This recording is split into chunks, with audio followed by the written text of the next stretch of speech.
You see DLSS, super resolution, and frame generation creeping into almost every major AAA release now. If it's a AAA title, you can almost assume it supports those features. So have developers abandoned traditional rendering? Yeah, kind of. For those who don't know, DLSS is a suite of NVIDIA technologies that includes super resolution and frame generation. DLSS super resolution renders a game below your output resolution and then reconstructs it into a higher resolution image using motion data, previous frames, and a neural network. Frame generation creates additional frames between the traditionally rendered ones to make the game appear smoother. So with all this new technology, what exactly makes a game optimized? First, we've got to run it back. DLSS in some form has been around since it was announced alongside RTX cards in 2018. That alone is already a long time ago, but reconstruction, the core idea behind DLSS, has been around even longer. All the way back in 2013, Killzone Shadowfall got dragged for not disclosing their temporal reprojection. Then games like Battlefield 1 and Horizon Zero Dawn later used checkerboard rendering to improve performance. The difference now is that DLSS relies heavily on a controversial technology, AI. There's a subset of people who see AI and immediately write it off, and I don't blame them. Generative AI is tied to real, very legitimate concerns about jobs, misinformation, and rapidly growing energy demands of data centers. Thing is, I constantly read that AI upscaling is just an excuse for developers to work less hard on their games, but I'd consider that explanation a little too simple. Game developers are being laid off across the industry. Teams are being asked to create larger and more complicated games, while publishers still expect marketable features, shorter development cycles, and continued financial growth.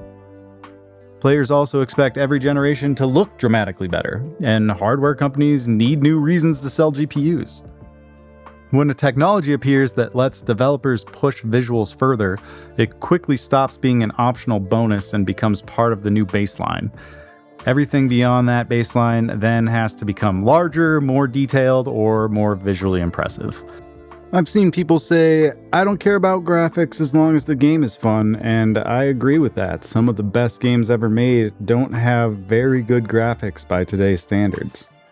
Incredible graphics aren't going to make a bad game fun, just like terrible graphics aren't going to automatically invent great game mechanics. But in our great year of 2026, I don't think it's unreasonable to ask for both.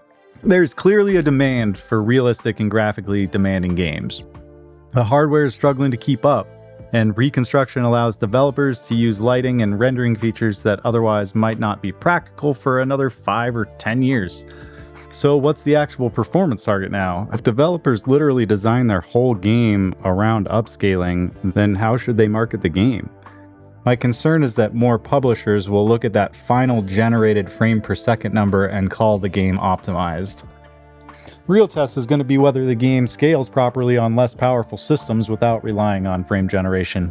Unfortunately, there's a lot of games where dropping from ultra to low produces a surprisingly small performance increase. Low settings are okay, they're there for a reason. They should make games accessible to a wider range of hardware. The answer to poor performance should not always be turn on frame generation. Reconstruction can help a well-designed game scale further, but it can't replace meaningful graphic settings, stable frame delivery, or sensible CPU performance. That doesn't mean every game using DLSS is poorly optimized, but when FrameGen appears inside the Steam recommended performance targets, it's fair to ask what that number actually represents. I've played beautiful games that run incredibly without needing frame generation. Smart art direction and strong engine design can sometimes benefit a game more than simply adding the latest lighting technology. Personally, in 2026, I think the target should be 60 rendered frames per second in the recommended specs, with reconstruction being used to improve image quality or push performance beyond that baseline. But as we see with games like Gears of War, we're entering a post-native or at least reconstruction-first era where games are being heavily developed with these technologies in mind. I love ray tracing, I love graphics, I love watching a seemingly weightless Mitsubishi Evo hit a bump and launch 82 feet into the air, but with path tracing. I own a 240Hz monitor. DLSS and frame generation help me get more out of that hardware. Games can look smoother, have better anti-aliasing, and use lighting features that would otherwise be very impractical. But that doesn't mean the base game should be unplayable without them. Reconstruction has existed for a long time. Developers have always searched for ways to increase visual quality without an equally large performance cost. So no, I don't think DLSS inherently means a game is poorly optimized, especially now that they've split up the technology so much. Some part of it will be in your games from here on out if graphic boundaries continue to get pushed. And spoiler alert, they will. The problem is when reconstruction and generated frames are being used to disguise an unstable, unresponsive, or poorly scalable base game. Reconstruction can be part of optimization, it just can't become the excuse for missing optimization. So what do you call optimization today? Does it take reconstruction into account? And what other topics would you like explored in this format? Let me know down below. Thanks for watching, follow me on Twitch, subscribe, and I will see you on the next one.